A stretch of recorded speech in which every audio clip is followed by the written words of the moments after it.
Naomi, I have never, ever started an interview this way. But you know that people call you a bitch. Yeah. And you don't mind. Said, you'll never be me, don't ever think that you'll be me. You called me the B word. Are you just a petulant diva who wants things her own way, and if you don't get things your own way, you feel you have the right to throw things?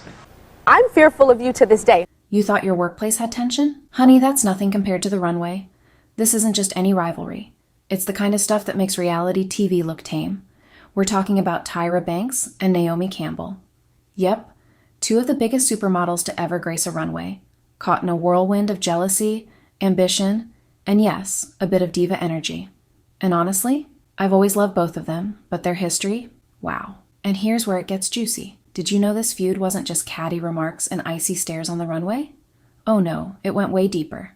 Like career sabotaging deep. So, grab your popcorn and settle in, because we're about to dive into the untold story of how this iconic rivalry didn't just shape their careers, but the entire fashion industry. Let's get into it. Naomi Campbell. The diva we all love to hate or hate to love. Let's start with the queen herself.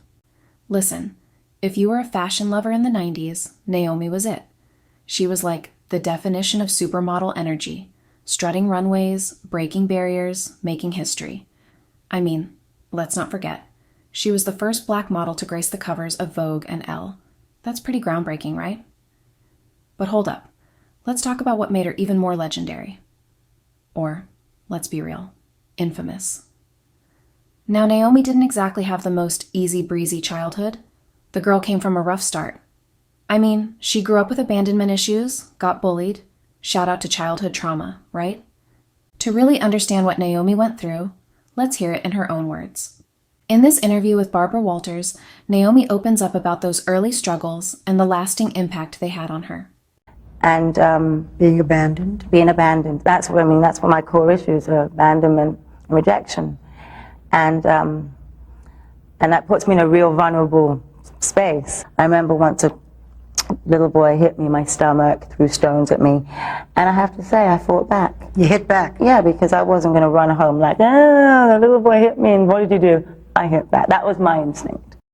Seriously though, these early struggles built up that tough-as-nails persona that Naomi's been carrying ever since. She was all about showing the world she wasn't afraid of anything. No one was going to mess with her. But here's the thing. As Naomi climbed to the top, she didn't just face external challenges. Nope, she also had this internal thing going on. You know, that anger. It was real. People love to call her a diva for losing her temper. But honestly, no one ever really knew the whole story. Naomi was dealing with loss, grief, and addiction. And let's just say, when you throw all that together, not every runway show is going to be smiles and glitz, okay? But I digress.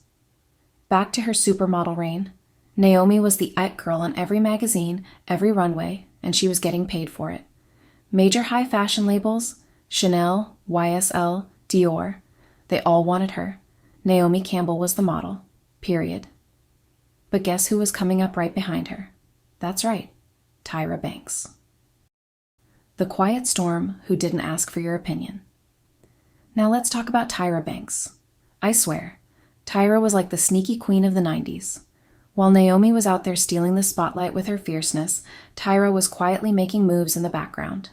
She wasn't getting the same attention as Naomi, but honey, that didn't last long.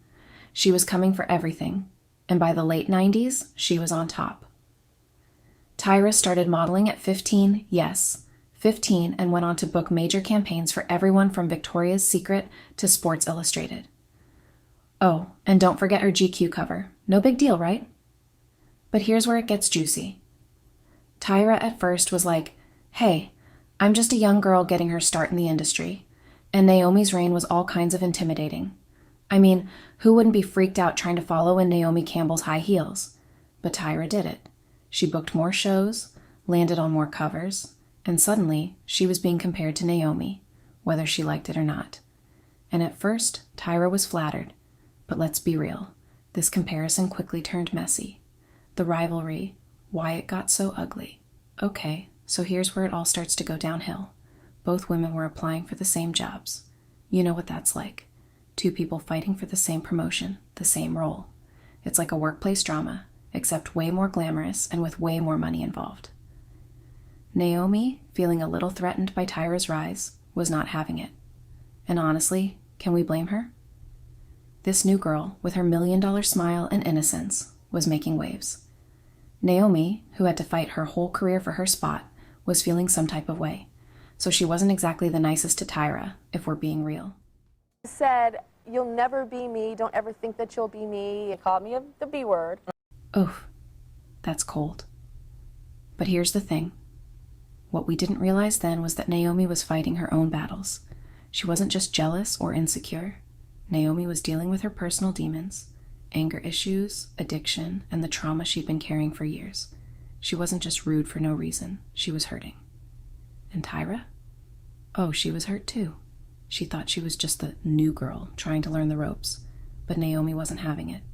Tyra even cried about it in interviews, saying, "I didn't understand why Naomi didn't want me there." I mean, can you imagine?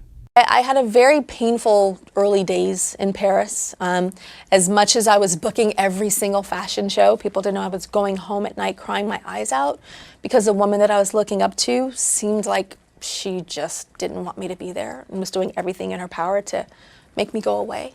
The apology. Is it real?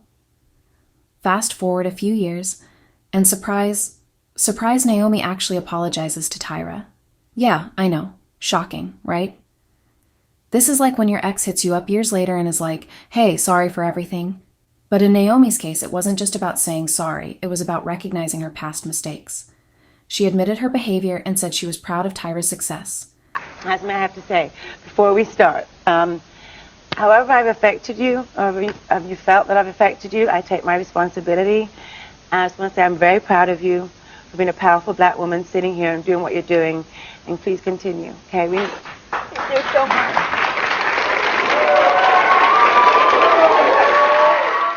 Tyra, in turn, was like, "Yeah, girl, I hear you, but those were some rough years for me." Can you imagine the emotional weight of all that? I mean, seriously, these women were both fighting personal battles that no one really knew about at the time. And yet, here they were, two icons, two queens, finally reconciling. The legacy. A rivalry that shaped fashion. So, here's the thing. Naomi and Tyra's rivalry didn't just stay in the gossip mags. It shaped the fashion industry. They both paved the way for more representation in modeling, more women of color on the runway, in the magazines, and in the entire fashion conversation. They broke barriers, and that's something I can't just gloss over. I mean, without Naomi, there's no Tyra. And without Tyra, there's no America's Next Top Model changing the whole game. So, what do you think? Do you believe their rivalry was just a product of the industry's insane competition, or was it something deeper? And what about their legacy? How do you think these two women shaped the industry we know today? I want to know what you think, so drop your thoughts in the comments below. Don't forget to like, subscribe, and ring that bell for more fashion gossip and insider tea. Trust me, you do not want to miss what's coming next. All right, that's all the tea for today, folks. Until next time, keep it fabulous, keep it real, and keep spilling that tea. See you in the next one.